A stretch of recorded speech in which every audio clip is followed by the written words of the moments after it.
Alors voici une autre vidéo du Reptiduino qui nous permet de voir qu'il est opérationnel sur certains aspects. Bien sûr, il y a tous les programmes internes qu'on ne pourra pas voir là. Mais par exemple, tous les systèmes de marche automatique sont opérationnels, les marches forcées également. Par exemple, éclairage froid, pour allumer les lampes fluorescentes dans le terrarium. L'éclairage chauffant, par exemple, qui va permettre d'allumer les lampes UV. Ou encore la brumisation. Que l'on peut voir en arrière-plan ici.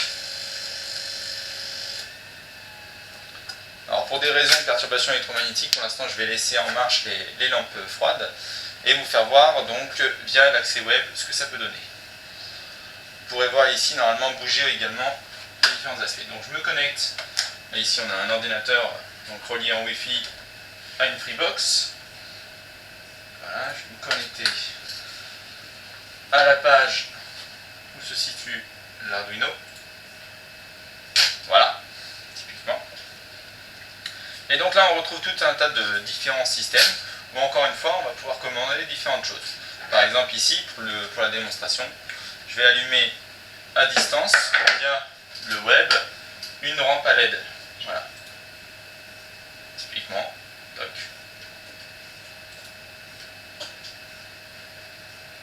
Voilà. Petit délai avant la réception des données. Voilà. Alors là je suis en Wi-Fi et j'ai pas beaucoup de bande passante, donc ça met un certain temps à recharger la page. Et si on regarde sur l'écran ici, normalement on doit voir les acceptations du système. Et ben non, on les voit pas. Si, voilà, ils arrivent. Donc c'est pareil, un petit peu de temps avant que ça se recharge. Donc je repasse sur off. Et ici, il devrait reprendre la commande en passant sur off.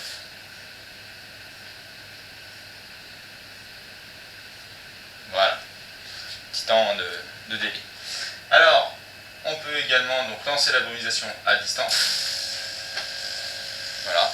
Encore une fois, tout ça se fait via le web. Et une page qui est générée automatiquement par Arduino. Voilà. La réactivité du système est plus rapide que l'affichage en fait.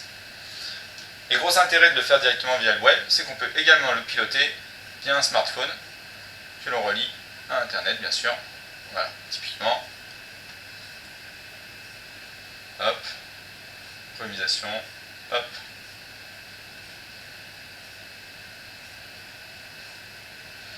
Non. Hop. Petit problème de sécurité, voilà. Je repasse en mode IP distante pour que je puisse y accéder via la 3G, sinon il est bloqué. Voilà. Ce coup-ci, ça devrait pouvoir fonctionner correctement. Voilà, alors, brumisation, on. Voilà, le temps de chargement de la page, encore une fois. Et là, on va rééteindre.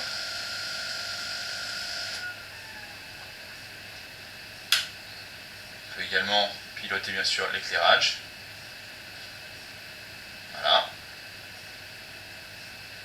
On va l'éteindre. Après, tout un tas de paramètres sont gérables directement via le web. On a accès bien sûr aux différentes températures qu'on retrouve ici. Par exemple.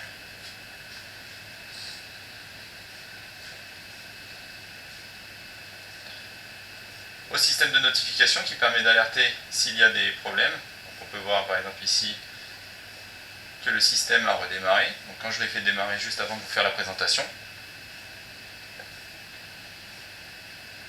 Voilà. Et avec un accès direct, encore une fois, à notre page.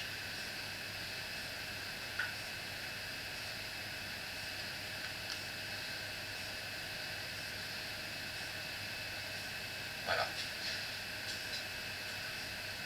Hop. Distinction des lumières. Ce qui a pour effet de faire planter ici le système de l'écran. En fait, l'Arduino reste fonctionnel, mais l'écran plante à cause perturbations électromagnétiques causées par les ballasts des tubes fluorescents. Si je veux le relancer, ma commande va être sans problème reprise en compte, mais j'ai plus d'accès via cet écran. D'où l'utilité d'avoir aussi un accès web.